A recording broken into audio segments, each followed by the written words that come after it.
Hello, Abigail here with some insight into the Mercury retrograde in Leo this summer. It is kind of an interesting retrograde because it has a lot of connections to a lot of other astrological events that have been happening over the last few years. Obviously, it has similar themes to other retrogrades, that kind of confusion and mistakes being made and things not quite working out and cancellations.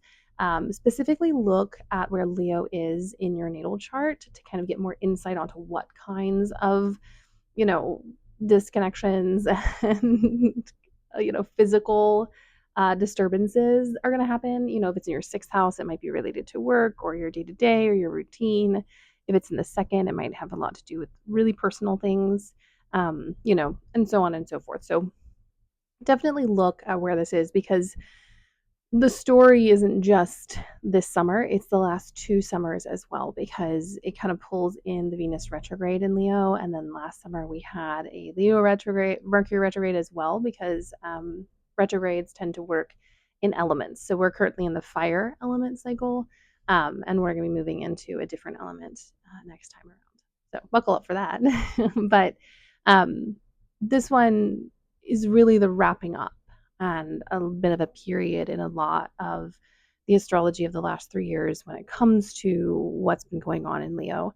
Something that's also really important about this Mercury retrograde is that we do have a Pluto opposition now. We're going to have a Pluto opposition every Leo season with the first null planets, or at least the ones that are transiting Leo at the time.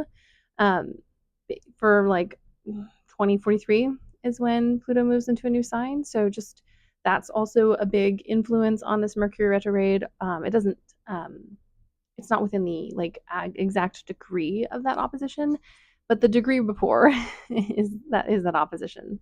The early degrees of Leo are really influenced by that Pluto opposition. So that's a huge thing. Also, knowing that we start at 15 degrees of Leo on the 18th of July, and then we will go to 4 degrees of Leo, and that will end on the 11th of August. Um, so, yeah, jot that down, take notes. Um, just kind of recognize that this is a time of retrospection and processing and managing stuff. Also, because of the degrees, for me personally, because we're also talking about that Venus retrograde in Leo, this also encompasses the Venus retrograde in Aries and the Mercury retrograde in Aries that we're doing a little dance earlier in 2025 during eclipse season. So we're also pulling in that early chaotic energy of this year, and a lot of kind of resurfacing themes. So go check and see what was happening earlier this year with the Venus retrograde and the Mercury retrograde and all of that kind of moving, shifting forces. Leo season is also the season before we go into eclipse season again in Virgo season. So there, as with all astrology, there are a lot of little threads, but I just want to kind of go down the timeline and the degrees that these past few retrogrades have been happening and how they're going to kind of be involved and influence this one. So the first one is the Venus retrograde in Leo that happened 2 summers ago. So that would have been 2023. It started on the 27th of July and went to the 3rd of September. It went from 28 degrees to 12 degrees. So there's an overlap of 3 degrees.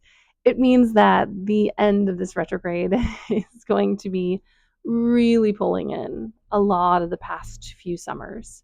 The things you were doing, the stories you were telling, the people you were connecting with. If this is somewhere like the 10th or the 6th or even the 11th, this could have a lot to do with your work and job and legacy and where you put kind of external investments into labor. So, if that's that area, if it's more on the underside of your chart, this is about family and home and how we feel about ourselves. If it's kind of on the little quarter edge between the 9th, 8th, and the 7th, this is other people and spiritual things and the interconnection and what we owe others. So, yeah, very important to check this out. The Venus retrograde was a lot about values and is always about values. And it's, loosely tied to the Venus retrograde in Aries. We don't get an exact connection there because the Venus retrograde in Aries started at, I think it was 9 or 10 degrees. I get them confused because Mercury retrograde was also 9 or 10 degrees. They stationed retrograde right around the same place, but we're getting this intersection of energies and stories of the past 3 years. And looking at what was started then and knowing that it is sort of tapering to an end now. The bright side with this is that it does feel like we're closing a book. Obviously, other things will kick off, but this area of your chart gets a bit of a break. And then we have the Mercury retrograde in 2024, which doesn't directly overlap because it started in Virgo and goes to 21 degrees of Leo. But this just shows that pretty much the entirety of whatever Leo is in your chart has been completely raked over and touched by really important astrological things recently. A good example is Leo is in my 12th house, a lot of hidden things, a lot of health issues, a lot of kind of facing limitations and the not knowing of things. Um, the 12th sixth house axis has a lot to say about health. I'm disabled. So that's kind of how those themes affect me. And it would behoove all of us to kind of look and see what this is happening. I'm wondering, I just had a bunch of tests done for me. I'm wondering what comes of those tests and if it's an answer or if it's just another like 12th house vibe that's like, oh, we don't know. So, yeah. And if you have Leo in a hidden house, this is going to be harder for you to kind of glom on to what's going on. So the hidden houses are the ones that don't directly aspect the first house. So that would be 12th, 2nd, 6th, and 8th. So if you have those, it might be a little more difficult to dig in. But once you kind of get a hidden house pattern, it can be pretty simple to find it. You just have to get it in. So definitely, if you have Leo in any of those houses, kind of burrow in and connect those dots. I find that the hidden houses remind me of my autism and my kind of need to like spider web my way to understanding. There's no direct line to an answer or a feeling or a response. It's always this massive intersection of things. Um, so yeah, and then we have the Mars retrograde, which started at 6 degrees of Leo last December on the 6th. So 2024. And that covers those early degrees all the way to 0 degrees of Leo. If you have any planets or placements in Leo, definitely see what's been happening. I have a Mars in Leo. I have Chiron, which is an asteroid in Leo, and none of them are specifically getting hit by this retrograde, but I know that there's a sewing up and a tending to and a cleaning up of things. Also, bringing in that Aries, Venus, Mercury retrograde, um, a lot of kind of harsh themes and sudden endings, especially with Mercury retrograde combined with the Venus retrograde.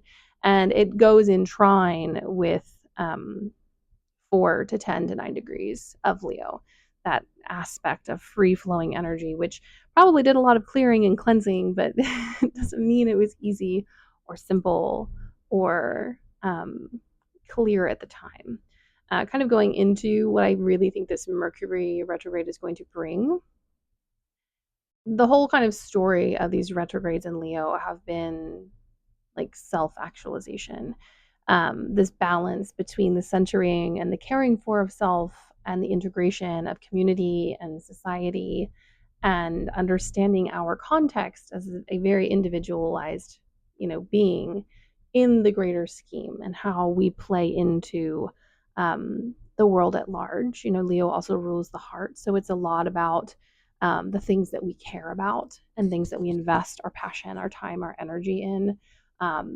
What has shifted since 2023 in the way that you deal with your values and associate with causes and truly care in a passionate and wild way about a topic or a subject or a cause. Um, it can also, like I said, all of this is very dependent on what house it falls in, but I think there is a general kind of movement towards recognizing our place in the context of the world, which is very much kind of the sun in the center of the solar system, this kind of understanding of like, oh, these things revolve and interact with me, but I'm also a part of a greater whole. And even if I am in the center of my own world, it doesn't mean that I'm the only center. It's kind of, that idea that there are thousands of millions and, possibly billions of other suns in our solar system and in the cosmos at large. But it doesn't minimize the importance of our experience, it enriches it. And of course, anyone can take any of this astrology and use it the opposite way and get really self focused and um, hyper obsessive about themselves and what they need and their desires and all of those things. But I think the healthy way of integrating and understanding this astrology is understanding the interconnectivity. Also, recognizing that the opposition to Leo is Aquarius, which is this kind of um, giant expanse of connection and networks and community and this idea of the greater to the singular.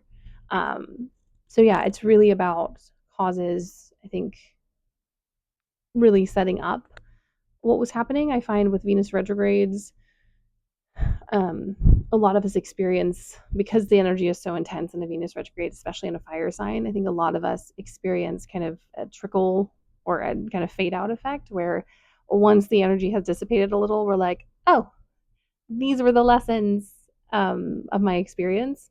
I'll also say that people experience retrogrades differently. I tend to experience a lot of clarity several weeks out. I know some people who tend to get clarity like right around the cazimi of a Mercury retrograde, which is when the sun, then the planet Mercury are conjunct. It always happens in a Mercury retrograde because of how close they are together as far as orbit goes. Um, but yeah, this is a really kind of Mercury retrogrades happen roughly 3 to 4 times a year, so they're not rare, but this one definitely feels like a bigger, more expanded um, version of a Mercury retrograde, partially because we have had one in the past, almost year. And then also because it is building on all of this energy and pulling back all of these ideas by degree and by sign um, that we have been kind of integrating and learning and understanding over the past 3 years. So, do have a walk down memory lane, connect those things. I had a client recently who booked something and they had a major event happening around the same time. They were scheduled separately. And they were like, well, that doesn't really have a connection because that was already going to happen. And I was like, they didn't get it. But there's a reason for all timing. So just because something seems not directly connected doesn't mean it's not. So take in the expanse of your experience, understanding that we have all of the personal planets involved in some way in this Leo story that we're having, and this story about heart and care and the energy that we put and invest in as human beings. Leo can often be seen as like self centered or self focused, but it is this idea of really valuing oneself as an empathetic being, as a soul that exists and has an experience. It can get easy to kind of get lost in our birth charts. And I do think that Leo is a place where we can kind of ground in and be like, oh, what am I? And who am I? Um, and yes, some of the Leos we know definitely have some blinders on when it comes to the needs of others. But it doesn't mean that that's the ethos of Leo. That just means that that person has a really condensed amount of energy in that sign, and it can create that kind of um, solar experience of constantly being in kind of a firestorm of one's own existence. But I do encourage you to take that firestorm and then put it in the context of what has been happening around you. You can also pull in what has been happening in the world because while these are personal planets, they also affect, the world at large and the kind of shift in um, ethos and the rise of more solidarity across the world. I really do attribute to these Venus retrogrades in fire signs. Um, Fire signs are very good at advocating and very good at maintaining passion in passionless circumstances, in circumstances where there's a long game that has to be played in order to win. Fire signs, while they can sometimes burn out pretty quickly, a healthy fire sign can go for years without seeing a return because they believe in something and because they refuse to give up. And I think that is kind of the story here is, don't give up. Look at how far you have come. Look at the changes that have happened, and maybe they're small and maybe they don't feel meaningful on a grand scale because of the systems we function under. But it doesn't mean that your care and your effort and your desires don't matter. You are a grain on the sand of the cosmos, connecting to a bunch of other little grains that all have a spark and a soul. And you don't need to be the only one who changes stuff, but you do need to be lit up. You do need to be connected. You do need to stand with your other little grains of sand and become this powerful force. Um, I will say Mercury retrogrades can be a bit isolating. And so, follow it with the ebbs and flows. Connect when you feel like you can connect, and sit with yourself when you have to sit with yourself, and allow, and this is advice for any transit, but allow the energy to flow through you. Allow the energy to work. Mercury retrogrades can be a lot. They can be confusing. They can kind of have a lot of silly, goofy, kind of like mistakes and frustrations. But I find that Mercury retrogrades can also be and contain these moments of magic where the unexpected or the unimaginable can occur and can become very real, especially after things not working for a long time. It also depends on your chart. If you're Mercury ruled, Mercury has a lot to say about what happens in your life. But these retrogrades are an opportunity to do things differently. It reminds me of the devil card and how I personally interpret it. Obviously we can talk about the bondage aspect and, being tied to things and obsession and things like that. But to me, it is also this call to do subversive things, to go against the grain, to go and march to the beat of your own drum. There is no life where we are completely free, but we can choose the forms of bondage that we live under in some form. We can't choose all of them, but we can choose some of the weight that we live under. One of my devil devil things is I choose to care. It is not always easy to care, and it doesn't make me a better person than other people necessarily that I care, but I choose that burden to bear. I choose the weight of the suffering that I see in the world, and I would rather that than choose to not. And that to me is a Mercury retrograde story, is this being able to pick the kind of pressure we're under. And there may be a bunch of other stuff going on, but there is something in this retrograde that you can pick and hold on to and choose to bear with. Mercury retrogrades are also a great time, the whole cycle before, beginning, which I would consider the post, the pre-retrograde shadow, where we're going through the degrees, approaching the station degree, and then the post shadow as a part of a larger whole. And I often find that in the mid to end of post shadow is when I get like an aha moment of what was happening. And obviously you can look back every year and get more aha moments, but like a direct kind of moment where I'm like, oh, that's what was happening. And it can be really exciting and fun. And it can also mark the end of an era, depending on the things that you've started in past retrogrades, which can be good and bad. It also can be a marker of a progression of a story that was a retrograde story that really couldn't fully progress until we had a similar retrograde again. There's a lot of possibility in retrograde. You just can't, you're just not going to experience it in a normal way. And that's kind of advice for anyone who has retrograded planets in their chart is and this is something that one of my mentors told me a long time ago, is that retrograde planets and planets that are kind of in detriment or fallen placements, all of those planets, and they may not have included detriment and fallen, but retrograde planets specifically, that is an opportunity to create a unique and personal experience with that planet. It's not going to follow all of the norms. It's not going to be one-to-one what you will read about the archetype of Mercury, but it is going to be your own unique, delicate, beautiful relationship with that planet.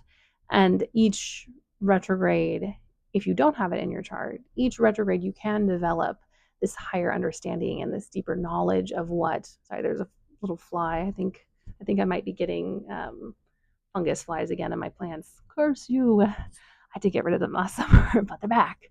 Anyway, sorry, ADHD. But it is an opportunity to really create unique and nuanced relationships. I just got to let it go. Nuanced relationships with astrology, and to understand that no matter how many books you read on astrology, no matter how many, courses you take, there is a unique and beautiful perspective that your own chart personally brings to the world. And you will see and experience things with the planet that you may or may not ever meet someone having that experience as well. And I think for the Leo retrograde, this kind of final pass is an opportunity for all of us to dig deeper into the sign of Leo, to kind of strip away the pop representation and strip away the generalizations and really get to the heart, Leo, heart of things, and also an opportunity to really understand our lives and our purpose and our place in the world with more nuance and um, grace and optimism and logic and clarity. All those things can exist in the same space. So, just kind of in final summaries, some things to kind of look out for this one: the general astrology stuff, exes returning, past relationships that went down the tube returning, past situations from other retrogrades popping back up, job losses and job and getting jobs. They tend to work in pairs. You can either get one or lose one during a retrograde, depending on where it is. Miscommunication, loss of like intellectual stuff, so losing access to a file, or so double check your work, keep notes, track things down. I always suggest um, putting a little buffer of time between any type of travel. Just leave 30 minutes earlier if you're going on a big trip. Double check that you've put your passport in your bag, or that you've backed up that file, or you've, preserved that really important thing that if it keeps floating around the house, it's going to disappear. Just little things like that. But this retrograde is really about the heart and how we experience and activate our place and our values and our um, energy in the world. And this is kind of the wrapping up of this big lesson. So celebrate, rest, listen, and, buckle up for the Mercury retrograde ride. Not screaming that it's delaying you and messing things up, but recognizing that often those pauses and those things are a redirection towards something greater and more whole and more fulfilling in the end. Anyways, that's kind of my little ramble slash insight on this Mercury retrograde, and I'll see you in a different space and time.